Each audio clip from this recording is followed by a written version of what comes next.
Comrade Krishnasen इच्छुकको 20औं स्मृति दिवसको उपलक्ष्यमा आयोजित यो विशेष समारोहका अध्यक्ष महोदय, सबै अतिथि महानुभावहरू र यो कार्यक्रममा उपस्थित सम्पूर्ण महिला तथा सज्जनवृन्द, पत्रकार साथीहरू, महान शहीद कृष्णसेन इच्छुकको बारेमा बोल्ने कुरा धेरै ठुलो जिम्मेवारीको कुरा हो र त्यो जिम्मेवारी वहन गर्न मलाई लाग्छ अहिलेसम्म जति कुरा उहाँको बारे राखियो, वक्ताहरूले त्यो प्रयास गरेकै मैले महसुस गरेँ।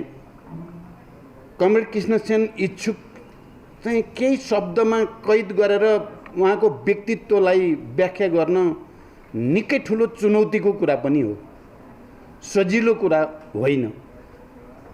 किनकि उहाँ बहुआयामिक व्यक्तित्वको धनी, यहाँ अहिलेसम्म उहाँको जीवनी बारे र उहाँको कृतित्व सृजना बारे र उहाँको जीवन शैली बारे जे जति प्रकाश पारियो त्यसले प्रष्ट के देखाउँछ भने कमरेड कृष्णसेन इच्छुक एउटा बहुआयामिक व्यक्तित्व हो र अन्तत उहाँ के हो भन्दा चाहिँ वैचारिक निष्ठा अनि त्याग, तपस्या र बलिदान सहितको एउटा प्रतीक क्रान्तिकारी योद्धा हो। उहाँ अन्तत राजनीतिले नै सबै कुराको निर्धारण गर्छ भन्ने मान्यताबाट सञ्चालित एउटा वरिष्ठ साहित्यकार पनि हो, सांस्कृतिक कर्मी पनि हो, पत्रकार पनि हो, योद्धा पनि हो, राजनीतिक कर्मी पनि हो। उहाँले अंगीकार गरेको सिद्धान्त अन्तत क्रान्तिकारी योद्धाका रूपमा इतिहासमा आफूले खेल्ने जिम्मेवारीप्रति बडो सजग सचेत योद्धा हो। उहाँ विचारमा जति दृढ र निष्ठावान हुनुहुन्थ्यो, उहाँ फेरि पार्टी भित्र या पार्टी बाहिर आपसी सम्बन्धमा त्यति नै सरल, सहज, समन्वयकारी हुनुहुन्थ्यो। र मैले अहिले यो 20औं स्मृति दिवसको दिन उहाँलाई सम्झँदै गर्दा आज देशमा वैचारिक विषय विचारधाराको आधारमा आफ्नो जीवनलाई अगाडि बढाउने प्रश्न निकै गम्भीर र चुनौतीपूर्ण प्रश्न बनेको छ। अहिले नेपालमा मानिसहरू विचारको आधारमा भन्दा व्यक्तिगत पद, प्रतिष्ठा र स्वार्थको आधारमा सञ्चालित हुने बडो डरलाग्दो वैचारिक विचलनको प्रक्रिया छ अहिले नेपाली समाजमा। यस्तो बेलामा हामी कृष्णसेन इच्छुकलाई स्मरण गर्दैछौँ, उहाँलाई सम्मान गर्दैछौँ र उहाँको जीवनबाट सिक्ने, प्रेरणा लिने प्रयास गरिराखेका छौँ भने मैले संक्षिप्तमा उहाँलाई स्मरण गर्दा र उहाँप्रति श्रद्धाञ्जली व्यक्त गर्दा म के भन्न चाहन्छु, हामी सबैले विचारलाई सामाजिक रूपान्तरणको, श्रमजीवी जनताको, वर्ग सङ्घर्षको यो प्रश्नमा हामीले आफूलाई केन्द्रित गर्ने सङ्कल्प गर्न सक्छौँ कि सक्दैनौँ। कृष्णसेन इच्छुकलाई स्मरण गर्दै गर्दा उहाँको जीवनबारे, उहाँका कृतिबारे, उहाँका कामहरू, अरू चाहिँ कार्यशैली बारे चर्चा गर्दै गर्दा हामीले सबभन्दा पहिला ध्यान दिनुपर्ने विषय भनेको हामी वैचारिक निष्ठाको प्रश्नमा, विचारधाराको प्रश्नमा, हामीले फेरि एकचोटि समाज रूपान्तरणको प्रश्नमा विचारको भूमिकालाई स्थापित गर्न सङ्कल्प गर्नु छ। यदि हामीले वैचारिक निष्ठासहित सामाजिक रूपान्तरण र श्रमजीवी जनताको हितको निम्ति समर्पित गर्ने सङ्कल्प गऱ्यौँ भने महान शहीद कमरेड कृष्णसेन इच्छुकप्रति व्यक्त गरेको श्रद्धाञ्जली या उहाँको जीवनबारे हामीले सिक्ने गरेको प्रतिबद्धताको अर्थ हुन्छ। यदि हामी वैचारिक निष्ठाको प्रश्नमा कृष्णसेन इच्छुकबाट सिक्न तयार हुँदैनौँ या उहाँको जीवनबाट हामीले प्रेरणा लिन तयार हुँदैनौँ भने त्यो श्रद्धाञ्जली सच्चा श्रद्धाञ्जली हुँदैन। मैले एउटा विषय यसमा विशेष रूपले सबैको ध्यान आकर्षित गर्न चाहन्छु। दोस्रो, कृष्णसेन इच्छुक भनेको त्यागको प्रतिमूर्ति पनि हो। उहाँको जीवन र उहाँले पार्टीमा, आन्दोलनमा, राजनीतिमा जहिले पनि त्यागको प्रतीकको भूमिका निर्वाह गर्नुभयो। अघि यहाँ व्यक्त पनि भयो, गोविन्दजीदेखि गोविन्द्रसम्मले धेरै कुरा यहाँ राख्नुभयो। उहाँ हरेक कुरा त्याग गर्न अगाडि सर्नुहुन्थ्यो। आफ्नो व्यक्तिगत पदको होस्, प्रतिष्ठाको होस् या लाभको कुरा होस्, उहाँ कहिले पनि त्यसप्रति आसक्ति उहाँको कहीँ कतै देखिँदैन थियो। यहाँ एउटा उदाहरण आयो, पार्टीको एकता महाधिवेशन हुँदै थियो, केन्द्रीय समितिमा नाम मैले नै उहाँलाई प्रस्तावित गरेको थिएँ, तर उहाँले अर्को साथीलाई चाहिँ दिनु अहिलेलाई उचित हुन्छ, म त यसै गरिराखेकै छु नि, म त छँदैछु नि भन्ने अभिव्यक्ति दिएको कुरादेखि अरू तमाम प्रश्नहरू, कतिपय सुविधासँग सम्बन्धित प्रश्नहरू या आर्थिक प्रश्नहरू या जीवनका अन्य त्यस्ता प्रश्नहरूमा उहाँ अगाडि हुनुहुन्थ्यो त्याग गर्नेमा। अरूलाई दिनुपर्छ, मलाई चाहिँदैन, म पछि अरू अगाडि भन्ने मान्यता थियो उहाँको। त्यसकारण आज हामीले कृष्णसेन इच्छुकलाई स्मरण गर्दैछौँ भने के हामी पनि अलिकति त्याग गर्नेतिर सोच्ने, त्यागको संस्कृति अपनाउने एउटा प्रतिबद्धता गर्न तयार छौँ? मलाई लाग्छ उहाँलाई सम्झिनुको अर्थ हामी असाध्य धेरै पदको निम्ति, प्रतिष्ठाको निम्ति, व्यक्तिगत लाभको निम्ति अति आसक्ति जो बढेर गएको छ समाजमा, राजनीतिमा अझ बढी, राजनीतिक दलहरूमा, त्यसलाई बदल्नको निम्ति हामीले एउटा नयाँ सङ्कल्प लिनु नै कृष्णसेन इच्छुकप्रति श्रद्धाञ्जलीको अर्थ हुन्छ। दोस्रो, मैले त्यो कुरा भन्न चाहन्छु, उहाँ फेरि तपस्याको पनि प्रतीक हो। अघि यहाँ सन्दर्भ आएको छ, युद्धको त्यो आँधी हुरीको बेलामा पनि उहाँ आफ्नो साधनामा, आफ्नो जिम्मेवारीमा, आफ्नो साहित्यको या संस्कृतिको या पत्रकारिताको या पार्टीको कुनै पनि जिम्मेवारी पुरा गर्न उहाँ निरन्तर तपस्यारत हुनुहुन्थ्यो, साधनारत, तपस्यारत। त्यसकारण यस्तो व्यक्तित्व चाहिँ इतिहासमा सजिलै जन्मने व्यक्तित्व होइन। नितान्त प्रतिकूलताको बीचमा पनि तपस्या गरिरहन सक्ने, साधना गरिराख्न सक्ने, सृजना गरिरहन सक्ने, हामी के कृष्णसेन इच्छुकलाई स्मरण गर्दै गर्दा हामी पनि तपस्या गर्ने, आफ्नो उद्देश्यको निम्ति जस्तोसुकै प्रतिकूल कठिन परिस्थिति भए पनि लक्ष्यतिर अगाडि बढ्नको निम्ति निरन्तर तपस्यारत रहने, साधनारत रहने, एकछिन पनि जिम्मेवारीबाट विचलित नहुने, हामीले त्यो सङ्कल्प लिने या त्यो प्रतिबद्धता लिने या त्यो प्रेरणा लिने कुरा गर्छौँ भने मात्रै इच्छुकप्रति सच्चा श्रद्धाञ्जली हुन्छ। यहाँ प्रसङ्ग आयो, चाहे पत्रकारिताको कुरामा होस्, चाहे सांस्कृतिक रूपान्तरणको कुरामा होस्, या साहित्य सृजनाको कुरामा होस्, या राजनीतिको कुरामा होस्। मैले अहिले व्याख्या गर्यो भने घन्टौँ व्याख्या गर्न सकिन्छ सेनजीको बारेमा। पार्टीभित्र निकै अप्ठ्यारो स्थितिहरू आउँदा अन्तरसङ्घर्ष निकै जटिल र अस्वस्थ हुँदा कसरी कृष्णसेन इच्छुकले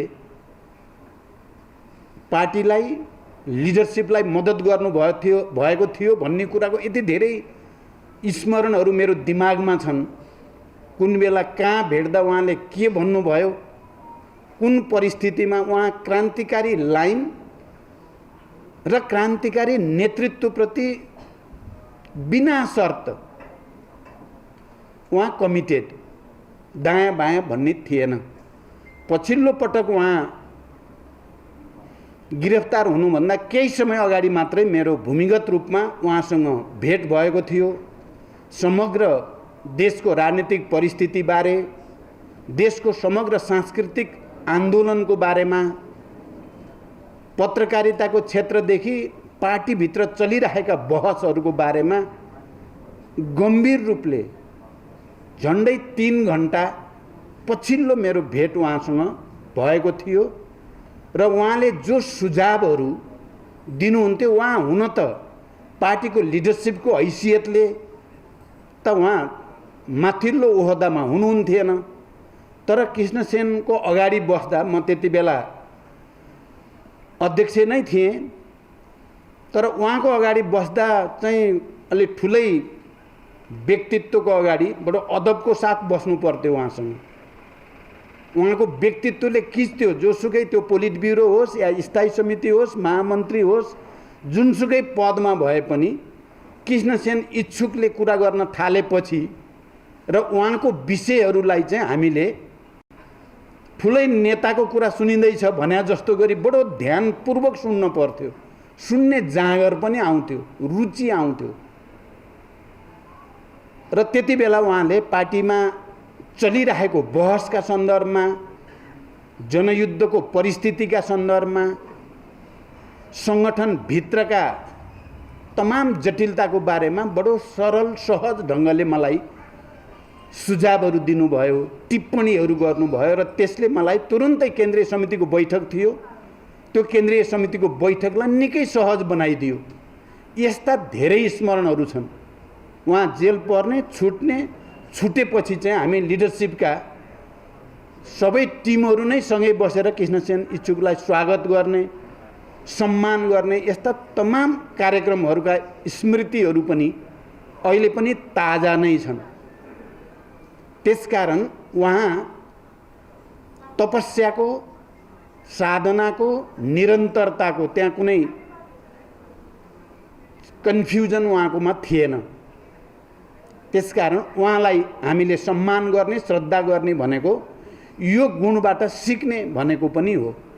अर्को बलिदानको, किनभने आफ्नो उद्देश्यको निम्ति विचार, त्यसको निष्ठाको अगाडि जस्तोसुकै यातना, दमन, अप्ठ्यारोलाई पनि बलिदानको स्पिरिट अनुसार सामना गर्ने एउटा उच्च कोटिको शहीदको स्थान कृष्णसेन इच्छुकले ग्रहण गर्नुभएको छ। हामीले के त्यस्तो बलिदानको चाहिँ भावनाको साथ विचार, राजनीति, सामाजिक रूपान्तरण, क्रान्तिको निम्ति समर्पित भएर त्यो स्पिरिट प्रदर्शन गर्न सक्छौँ? हामीले आज कृष्णसेन इच्छुकलाई स्मरण गर्दै गर्दा बलिदानको त्यो उच्च भावना यहाँ पटक पटक एउटा कुरा आयो, मैले त्यसलाई गम्भीर रूपले नोट गर्न चाहन्छु। उहाँ हत्या संस्कृतिको विरुद्ध हुनुहुन्थ्यो, यो प्रतिक्रान्तिकारी हिंसाका विरुद्ध हुनुहुन्थ्यो। बडो सरल, बडो सहज, जनताको बिचमा, साथीहरूको बिचमा बडो पारदर्शी ढङ्गले काम गर्नुहुन्थ्यो। तर जब सवाल क्रान्तिको आउँछ, जब सवाल निष्ठाको आउँछ, जब सवाल पार्टी र लाइनको आउँछ, जस्तोसुकै बलिदान गर्न पनि तयार हुने प्रतिमूर्ति त यहाँ व्याख्या पनि भयो कि उहाँले खालि प्रचण्ड कहाँ छ भन्ने कुरा अलिकति क्लु मात्रै दिएको भए पनि बच्न सक्ने स्थिति हुन पनि सक्थ्यो। तर उहाँ मृत्युवरण गर्न तयार हुनुभयो, तर पार्टीको गोपनीयता, आफ्नो वैचारिक निष्ठा, आफ्नो राजनीतिक लाइनबाट अलिकति पनि विचलित हुनु भएन। यस अर्थमा उहाँ बलिदानको पनि प्रतीक हो। त्यसकारण अहिले जति बेला हामी नेपाली समाज, हुन त महान जनयुद्ध, ऐतिहासिक जनआन्दोलन, थुप्रै प्रक्रियाबाट हामी आज सङ्घीय लोकतान्त्रिक गणतन्त्रमा छौँ। हामीले संविधानमा अबको राज्य समाजवाद उन्मुख राज्य हुने कुरा पनि लेखेका छौँ। यो सानो कुरा चाहिँ होइन।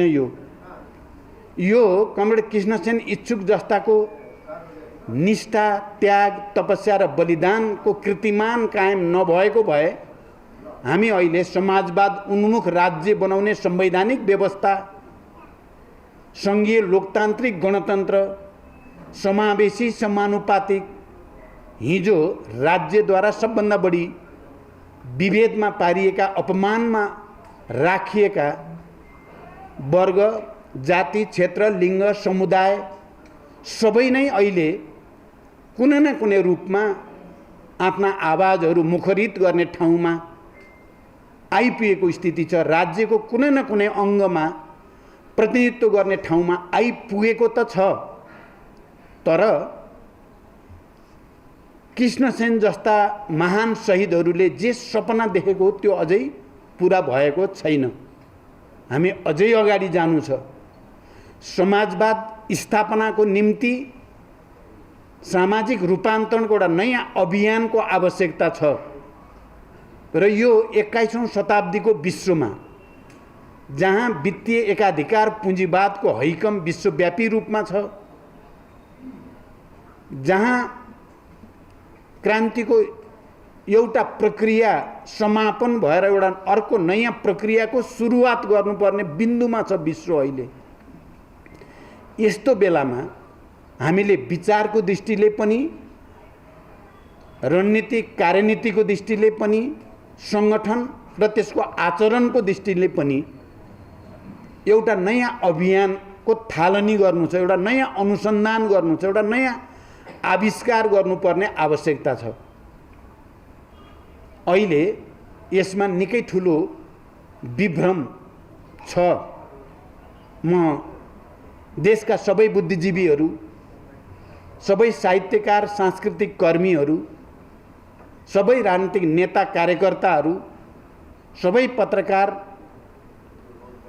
र सबै सर्जकहरूलाई विशेष रूपले अपिल गर्न चाहन्छु। हामीले चाहिँ चाहना त निकै राम्रो राज्य, निकै राम्रो समाज निर्माण गर्ने भनेका छौँ, हामीले कुरा पनि गरेका छौँ, तर हाम्रो दिनदिनैको काम कारबाहीहरू चाहिँ हाम्रो भनाइसँग तालमेल भइरहेको छैन। कहीँ न कहीँ हाम्रो सिस्टमभित्र अहिले पनि थुप्रै खोटहरू छन्, जसले गर्दा समाज रूपान्तरणको क्रान्तिकारी ढङ्गले अगाडि जानेतिर होइन, अझ बढी विभ्रमतिर, अझ बढी विचलनतिर गइरहेको छ र त्यो खतरा दिन प्रतिदिन बढ्दो छ। विचारको आधारमा होइन, कुनै निष्ठाको आधारमा होइन, कुनै एउटा महान र उदात्त उद्देश्य अगाडि राखेर त्यसको निम्ति समर्पण, त्यसको निम्ति त्यागको आधारमा होइन, क्षणिक व्यक्तिगत स्वार्थको निम्ति अस्वस्थ प्रतिस्पर्धामा हाम्रो समाज गइरहेको भान हुन्छ हामी सबैलाई। त्यसकारण आज हामीले इच्छुकको बारेमा र अरू तमाम शहीदहरूलाई स्मरण गर्दै गर्दा हामीले यो विषयलाई त्यही गम्भीरताको साथ लिन जरुरी छ र हामी एउटा नयाँ अनुसन्धान, नयाँ आविष्कार र नयाँ क्रान्ति, नयाँ अभियानको खोजीमा केन्द्रित हुन जरुरी छ। त्यसरी मात्रै हामीले वर्गलाई, राष्ट्रलाई, समाजलाई हामी केही दिन सक्छौँ र केही नयाँ वातावरण निर्माण गर्न सक्छौँ र हामीले यो सङ्घीय लोकतान्त्रिक गणतन्त्रमा टेकेर हामीले देखेको समाजवादको सपना या साम्यवादको सपना या हाम्रो संविधानले कम्तीमा पनि भनेको समाजवाद उन्मुख राज्य निर्माणतिर हामीले योगदान गर्न सक्छौँ। आज मैले सुरुमा भने कृष्णसेनको बारेमा बोल्ने कुरा धेरै नै ठुलो जिम्मेवारीको कुरा हो, यो हल्का कुरा होइन, यो निकै ठुलो चुनौतीको कुरा पनि हो। कृष्णसेनको बारेमा बोल्ने कुरा एउटा त्यस्तो व्यक्तित्वको बारेमा जो निष्ठा, त्याग, तपस्या र बलिदानको प्रतीकको रूपमा एउटा बहुआयामिक व्यक्तित्वको धनीको रूपमा इतिहासमा दर्ज भएको छ। उहाँ त अजर अमर हुनुभयो कृष्णसेन र अरू सबै शहीदहरू पनि। त्यसमा पनि कृष्णसेन जस्ता विशिष्ट महान शहीदको स्थान चाहिँ धेरै माथिबाट स्थापित छ। उहाँ कहिल्यै मर्नुहुन्न। उहाँले खेल्नुपर्ने भूमिका मानव कस्तो हुनुपर्छ, मान्छे कस्तो जीवन बाँच्नुपर्छ, के को निम्ति बाँच्नुपर्छ र के को निम्ति मर्नुपर्छ भन्ने कुराको आदर्श एउटा स्थापित गरेर जानुभएको छ। त्यसकारण उहाँको त्यो आदर्श त कहिल्यै मर्नेवाला छैन। हामी चाहिँ त्यो आदर्शद्वारा उत्प्रेरित हुने प्रतिज्ञा नै वास्तवमा र अहिलेको समाजमा देखा परेका व्यथितिहरूका विरुद्ध सङ्घर्ष गर्ने हाम्रो प्रतिबद्धतामा नै उहाँप्रतिको सच्चा श्रद्धाञ्जली हुन्छ। म एकचोटि फेरि उहाँप्रति पार्टीको तर्फबाट, मेरो तर्फबाट हार्दिक श्रद्धा र सम्मान व्यक्त गर्न चाहन्छु। उहाँले स्कुलिङ गरि नै राख्नु भएको छ। हामी बेला बेलामा विचलित भए पनि हाम्रा महान शहीदहरूले हामीलाई खबरदारी गरि नै राख्नु भएको छ।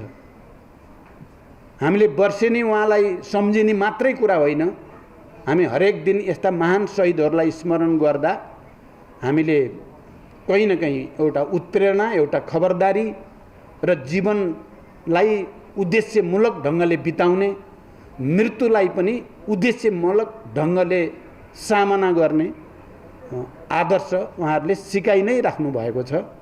म अन्तमा समयको धेरै नै दबाब भइ नै सकेको छ। म आज सम्मानित र पुरस्कृत हुने व्यक्तित्वहरूलाई हार्दिक बधाई भन्न चाहन्छु र आज कृष्णसेनजीको बारेमा जे जति कुराहरू यहाँ चर्चा भए, हुन त उहाँसँग सँगै बसेर दशकौँ बिताएकाहरूले घन्टौँ बोल्न सक्नुहुन्थ्यो, धेरै कुरा सुन्न आवश्यक पनि हुन्थ्यो होला। तर छोटोमा पनि जति कुराहरू आयो धेरै अर्थपूर्ण, जिम्मेवारीपूर्ण ढङ्गले नै कृष्णसेनको बारेमा हामीले चर्चा गऱ्यौँ। म आयोजकलाई धन्यवाद दिन चाहन्छु र उहाँको बारेमा निकै जिम्मेवारीपूर्वक विषय राख्ने सबै वक्ता मित्रहरूलाई पनि हार्दिक धन्यवाद भन्दै बिदा हुन्छु। धन्यवाद। अभिवादन।